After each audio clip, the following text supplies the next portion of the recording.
Luana Trindade, aqui da Flá TV. Tite, primeiro, parabenizar pela vitória. E queria que você falasse um pouquinho sobre os números. 10 jogos que o Flamengo não sofre gol, né? 10 jogos. Também melhor ataque, melhor defesa da competição, hoje com 23 finalizações. Avalia pra gente esses números também sobre a partida, Tite. Obrigada. Boa noite, é um grande jogo, um jogo digno da grandeza de um Fla-Flu, da qualidade técnica das duas equipes, de uma grande apresentação, com um resultado inconteste. Trabalhamos bem nas três alturas defensivas, né? Na alta, na média e na baixa, demos pouca chance ao adversário, tiveram poucas finalizações, acho que nenhuma no gol, né? Fomos efetivos nas opções que a gente teve de ataque, podia ter sido até um pouco mais, alguma outra situação mais clara, né? E mantivemos uma média que a gente vem tendo dentro da competição, de não tomar gol e fazer 2 ou mais gols, né? Então, estamos muito felizes por isso, devido à grandeza do adversário, mas com consciência que sábado continua essa semifinal. Os números não dá para avaliar agora, não tem jeito. Tem jeito, a adrenalina, ela fica projetando uma semifinal que está ainda aberta. Tite, Kleber, boa noite. Raíza Simplício, da Gol Brasil aqui. A gente tem visto, e hoje de novo, né, o Flamengo com muito volume de jogo, criando muitas chances. O Kleber até destacou que o Flamengo faz pelo menos 1 a 2 gols por partida nessa competição. Mas a gente sente que dá para fazer mais.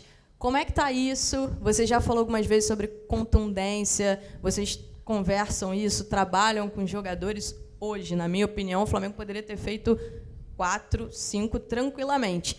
E rapidinho, Tite, eu vi você ali bem chateado, reclamando com a arbitragem de um lance. O Arrascaeta também até chamou ali o VAR, um lance que seria pênalti para o Flamengo. Vocês já conseguiram ver esse lance? O que foi que aconteceu ali?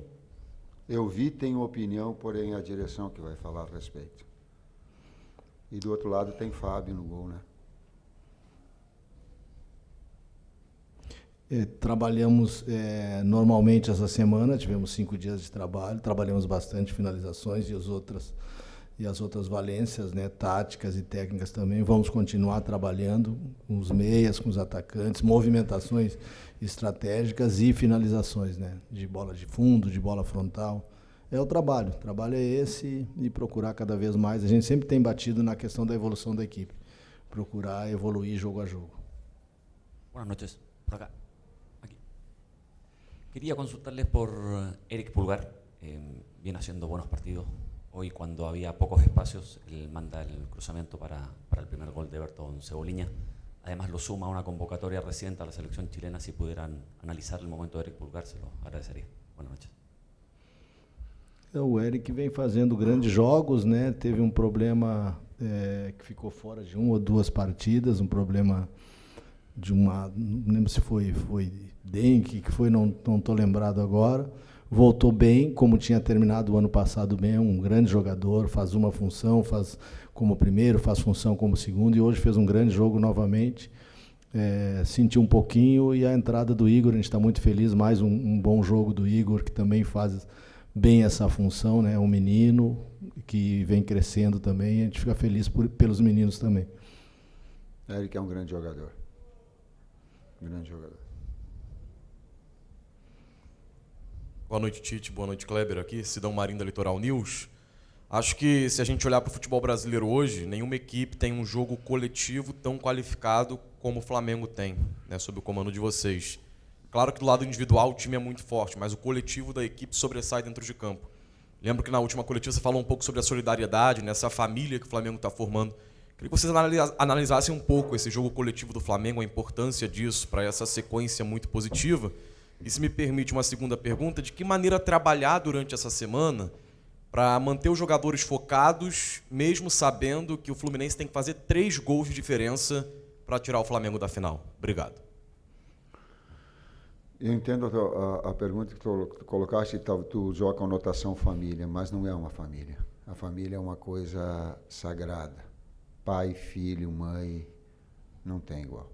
Tem uma relação de profissionais que são transparentes, que são leais, que querem o trabalho, que querem merecer através do seu trabalho, que não quer tirar nada do adversário ou de arbitragem, mas não quer que ninguém lhes tire também aquilo que é seu. É um direito que ela tem. E ela procura, dentro do seu trabalho, se fazer merecedor, né? De um resultado, de uma conquista, de um placar, de um desempenho. Às vezes o jogo do desempenho não é o jogo não é o placar, não é o jogo do placar. E às vezes ele se traduz. Mas é muito mais, tu está muito mais perto de vencer quando o teu desempenho ele está, e não o acaso, não a circunstância. Então, em termos familiares, não, nós temos um grupo extraordinário. Está respondido. E a outra parte da pergunta. Eu não sabia, porque eu não estava, mas os atletas comentaram de que o ano passado, retrasado, fomos vencidos de 2-0, passado, e perdeu, né?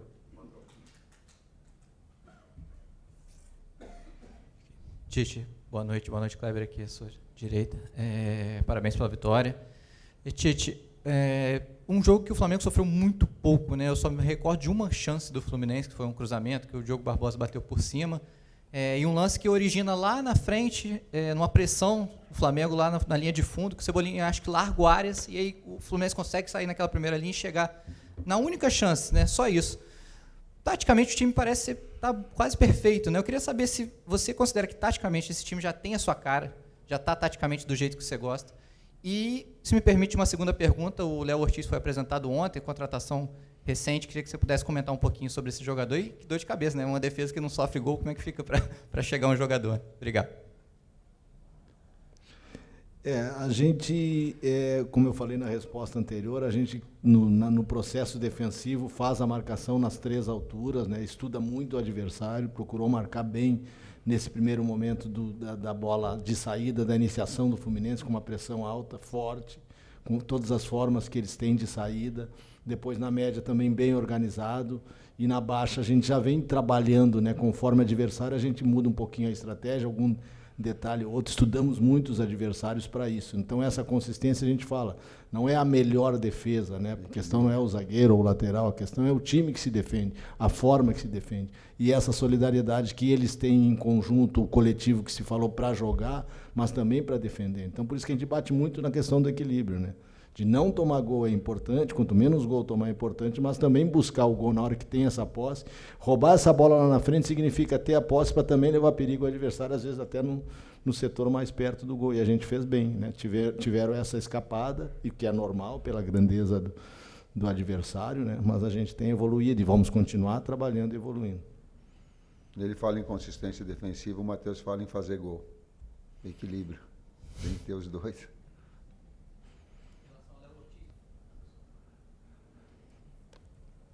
O Flamengo projeta, eu vou falar talvez pela direção, pelo Bruno, pelo Luiz Carlos, pelo Marcos, presidente.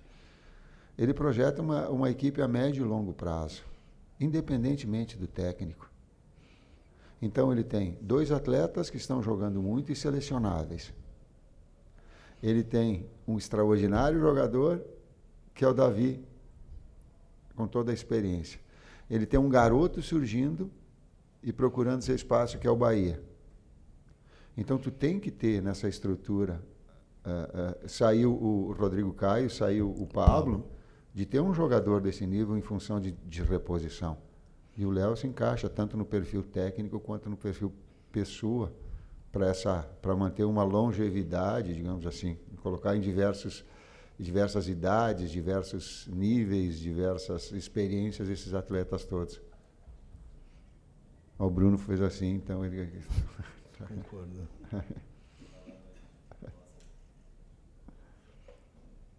Pode? Professor Tite, Kleber, parabéns pela vitória. Queria tocar em 2 assuntos aqui. Quando a gente pega o tempo de posse de bola, a gente encontra uma igualdade, 51-49, é uma igualdade. O Flamengo finalizou 23 vezes e o Fluminense apenas 8. Porém, o Fluminense fez 10 faltas e o Flamengo 20, mas só sofreu um cartão amarelo, que foi um cartão para o De La Cruz. Eu queria tocar nesse assunto com os senhores, para que vocês comentassem se, dentro daquele processo que o senhor tanto falou desde o início de equilíbrio, saber jogar o jogo e a inteligência dentro do campo também é saber parar o jogo no momento crucial, ao invés de fazer faltas duras para, em alguns determinados momentos, se recompor, porque tem um outro grande time do outro lado. E também queria que vocês comentassem sobre o processo de evolução do Igor Jesus. Obrigado e parabéns.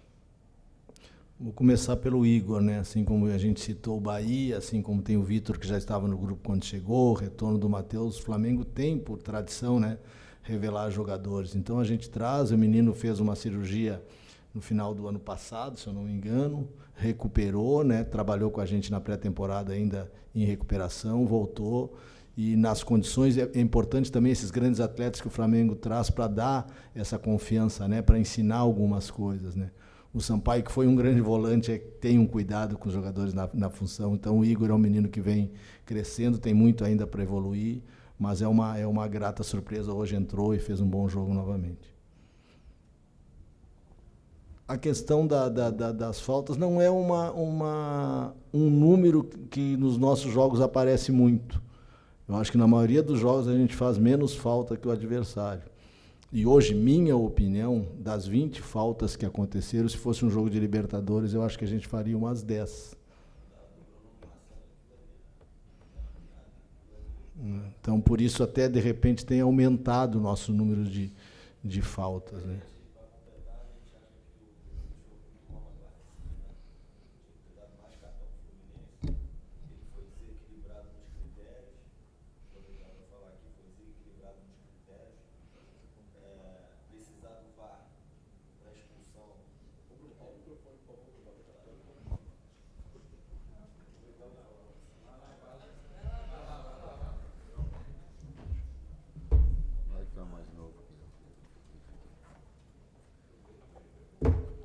Aproveitar e falar rapidinho da arbitragem. A gente entende que os árbitros precisam passar por um processo de amadurecimento, de formação.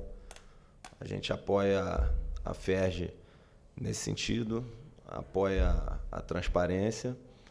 A gente elogia quando tem que elogiar, mas é importante pontuar, até pelos números da questão das faltas aí que vocês colocaram, que são enganosos em relação aos cartões. A gente acha que ele foi muito mal na parte disciplinar. A gente não entende por que 2 critérios. Então, ele tinha um critério para cartão em relação à equipe do Flamengo.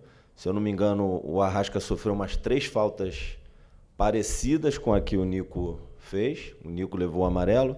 Nas faltas que o Arrasca sofreu não foi dado amarelo. Tem uma entrada violenta do Felipe Melo no primeiro tempo, não levou amarelo, e a gente não entende por que foi necessário o VAR, um lance duríssimo na frente do árbitro. Não sei se ele se era o último homem em direção ao gol, mas pela violência da falta e pelo critério que ele usou para dar o amarelo no Nico com tanta contundência, não entendi por que precisar do VAR. Para a gente, nitidamente, ele teve dois critérios. Assim, e isso não cabe num jogo de semifinal do campeonato da grandeza do Carioca. O pênalti a gente consultou ali na cabine do VAR. Depois até poderia divulgar as imagens. A justificativa deles é que teve uma falta do Nico no Martinelli, né? Antes da falta do Martinelli no Nico. Assim, a gente não conseguiu ver essa falta, mas a interpretação deles foi essa. Então, mas da parte do árbitro, o que a gente viu de mais grave aí foi a discrepância de critério na área disciplinar. E acho que não cabe num jogo desse, e a discrepância foi bem nítida ali. Ela fica gritante nessas faltas no Arrasca, em lances de transição ofensiva nossa, em relação ao amarelo no Nico. Não dá amarelo no lance violento ali do Felipe, que depois ele tomaria o segundo amarelo, já o Fluminense com 10 jogadores, e também precisar do VAR para dar um vermelho num lance de uma violência daquela ali, dando um amarelo no Nico do jeito que ele deu, é totalmente sem sentido.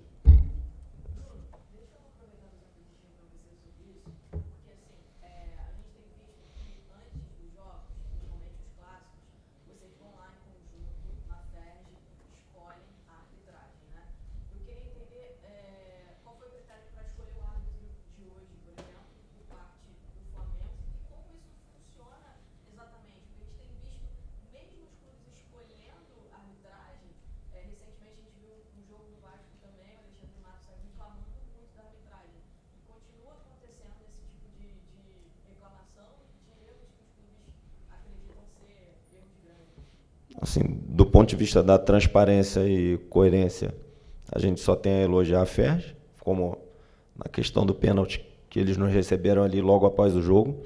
Então isso não tem o que questionar quanto à lisura, transparência, coerência, né? E a gente apoia todas as medidas nesse sentido. A gente sabe que precisa formar mais árbitros, precisam ser formados. A gente apoia a FERJ nesse sentido também. Mas, assim, os erros acontecem. Quando é para elogiar, a gente elogia. E quando tem que criticar, a gente precisa pontuar e criticar. Os árbitros dessa semifinal foi um processo diferente. Foi um processo de seleção da FERJ de acordo com a performance dos árbitros no campeonato. Então, eles explicaram o critério e acho que foram totalmente coerentes, foram transparentes, não tem o que questionar nesse sentido. E nos outros jogos da fase de classificação foram escolhidos em consenso, também sempre ouvindo a opinião técnica do presidente da comissão de arbitragem.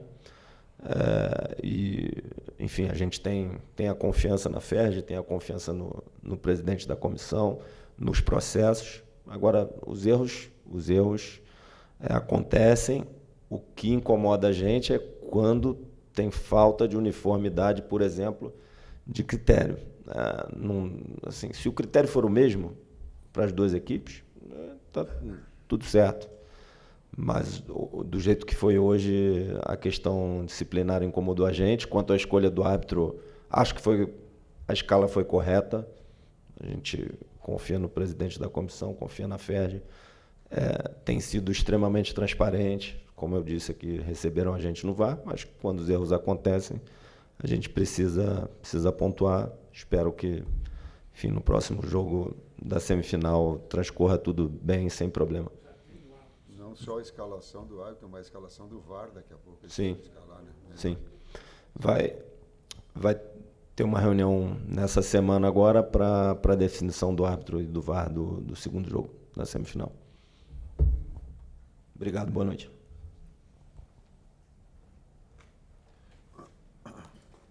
Professor Tite, boa noite, Kleber, Bruno Castanha. Eu queria comentar nessa questão do volume que o Flamengo teve no primeiro tempo, já foi falado, também da consistência. A gente fala do jogo passado, tomou 4, mas esse Flamengo nem finalização, pouquíssimas bolas vão ao gol. Mas como vocês já falaram muito sobre isso, então eu vou perguntar de uma outra situação, o Fábio não está aqui hoje, mas a gente enxerga uma evolução física, né, do Flamengo muito grande. Hoje, no final do jogo, por exemplo, a gente viu a Arrascaeta dando 2 carrinhos, recuperando, né, a bola, até com Aras, talvez seja o jogador que mais corre, mais veloz, né, do time do Fluminense. Queria que vocês comentassem um pouquinho sobre isso.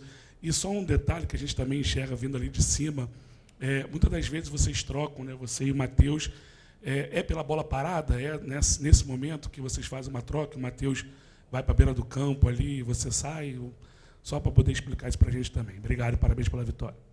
Eu, Matheus e Kleber alternamos momentos, né, de orientação. Muitos deles são de bola parada, todas as bolas paradas, o Matheus está ali para fazer essa orientação.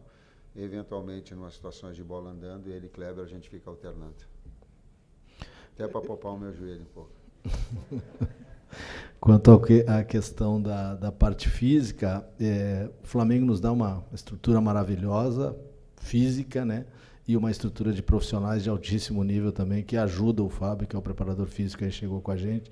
experiente, e a gente trabalhando com uma comissão de uma forma geral, todos os cuidados de volume, de intensidade de trabalho, dos cuidados individuais de cada atleta, né, junto com todo esse processo que eu falei, com nutrição, para que os atletas estejam nas melhores condições, né? Então, faz parte, assim que a gente joga, amanhã a folga, depois uma recuperação que começa a ser feita com cada atleta, cada um na sua maneira, né, para que a gente possa, a partir de quarta, quinta-feira, trabalhar a estratégia para o jogo.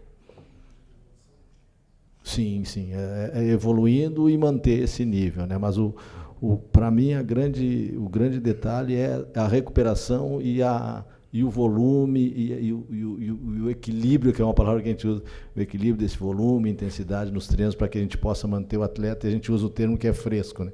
Para que o atleta possa chegar no jogo em totais condições de pressionar, de correr para trás até o final. Boa noite, Tite. Boa noite, Kleber. Léo José, do Coluna do Fla. Na última quinta-feira, a janela de transferências foi encerrada, né? E o Flamengo, para esse primeiro semestre, fechou com Vinha, De La Cruz e também com Léo Ortiz. Ontem, na coletiva no Ninho do Urubu, o Braz disse que entende que a diretoria atendeu a todos os pedidos feitos pela sua comissão técnica.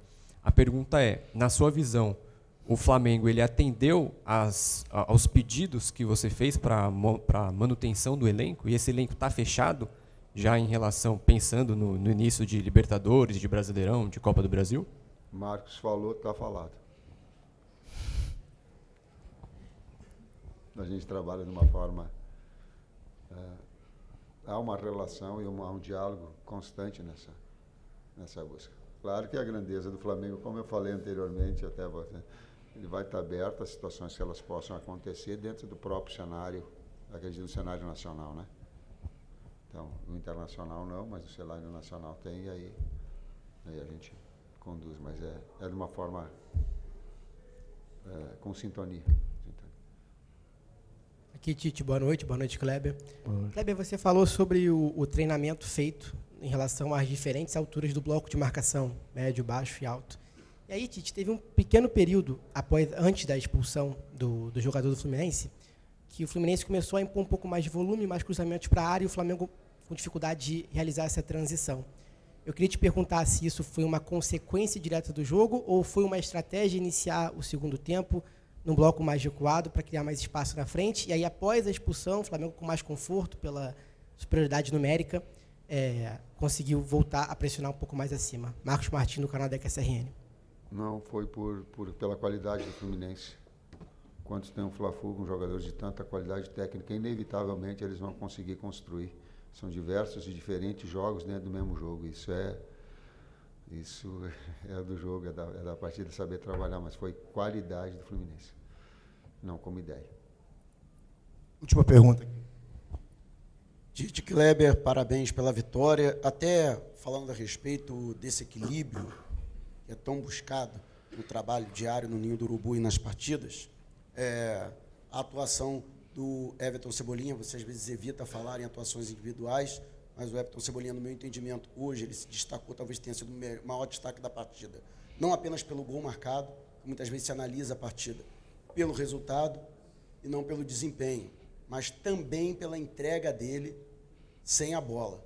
Eu contei 3 roubadas de bola, uma delas importantíssima, que culminou com a expulsão do zagueiro Thiago Santos, e se essa preocupação é também uma preocupação de que os jogadores tenham esse comprometimento durante os 90 minutos, tenham esse foco do comprometimento tático de não jogar apenas com a bola no pé. Eu vou te dar só um dado e depois o Kleber fala mais a esse respeito. Os últimos 4 trabalhos aqui dentro do Flamengo, e aí é méritos dele. Sabe quem fez mais gol, como média? Qual treinador, no caso, né? Nos últimos Vitor Pereira foi o que mais fez gol, como média. Então, o que eu coloco isso em cima disso? Para a gente estabelecer, não só para cá, não só para lá, mas equilibrar essas situações. E eu busco olhar o saldo de gols. quando tu olha o saldo de gols de uma equipe, tu consegue ter uma referência, para mim, estatística mais fidedigna daquilo que uma equipe se propõe. Se ela não faz gol, tem problema. Se ela toma gol demais, ela tem problema. Então, tu encontrar esse equilíbrio é difícil pra caramba, é muito difícil. Assim como é difícil o técnico vir aqui e ter uma série de jogadores, como eu abri a palestra hoje, que estariam em condições de começar o jogo. Pela qualidade, pelo trabalho que ele tem, pela prateleira que eles têm, uma série deles. E aí eu tenho que optar. E talvez não curta vitórias, não curta o trabalho na minha plenitude, porque também fico chateado em não dar oportunidade a tantos outros que mereciam. Mas esse lado humano, esse respeito que eu tenho a eles, e faço questão de colocar, porque abri a palestra dessa forma e sabíamos que ia ter que utilizar, esse respeito todos nós temos. Eu sou porta-voz, o César está me olhando, o Matheus, o Bruno, o Lucas está me olhando. Nós temos um respeito muito grande a eles. Isso eu sei do dia a dia. Atrás da cortina, eu sei o quanto eles trabalham. E não é trabalho de faz de conta. E ele é com os problemas, sim, mas ele é transparente, ele é leal, ele é direto. Então, até eu vou para casa curtir de um lado, mas vou ficar assim, poxa, queria ter mais oportunidade para mais atletas. E não consigo, na plenitude, ainda curtir o técnico, outra vez carregue com ele, o técnico principal, carregue com ele essa tristeza um pouquinho de não dar todos naquilo que ele gostaria de botar para jogar. A pergunta tática dos externos, a gente tem hoje no grupo 3 externos com característica de amplitude e jogada de 1 contra 1, né? Cebolinha, Bruno Henrique e Luiz Araújo. Tem o Verto, que é um menino da base que foi campeão aqui na base, que tem um histórico da base, que está trabalhando com a gente, tem essa característica, que tem treinado muito bem também. Aí temos aquela questão que a gente sempre coloca para vocês de usar meias com flutuação, com características como tem entrou o Vitor no último jogo, entrou agora, né, entrou bem, tem o Mateuzinho que retornou, jogadores com características diferentes, o Nico que fez ali no início, o Gerson que pode fazer também, e todos eles têm as suas funções bem claras, bem determinadas, nas 3 alturas defensivas do jogo, falando na parte defensiva, e na parte ofensiva, cada um com a sua característica contribui muito para o jogo, né? Tem dado muita contribuição, o Luiz que tem jogado mais, ele e o Cebola muito, e o Bruno tem entrado muito bem em todos os jogos, às vezes pelo lado direito, pelo lado esquerdo, o Bruno e o Cebola mudando o lado, então a gente tem ficado muito satisfeito, eles estão entendendo essas questões, né, de posicionamentos defensivo e ofensivo, e a contribuição é muito alta de todos. Obrigado, boa noite, até sábado que vem.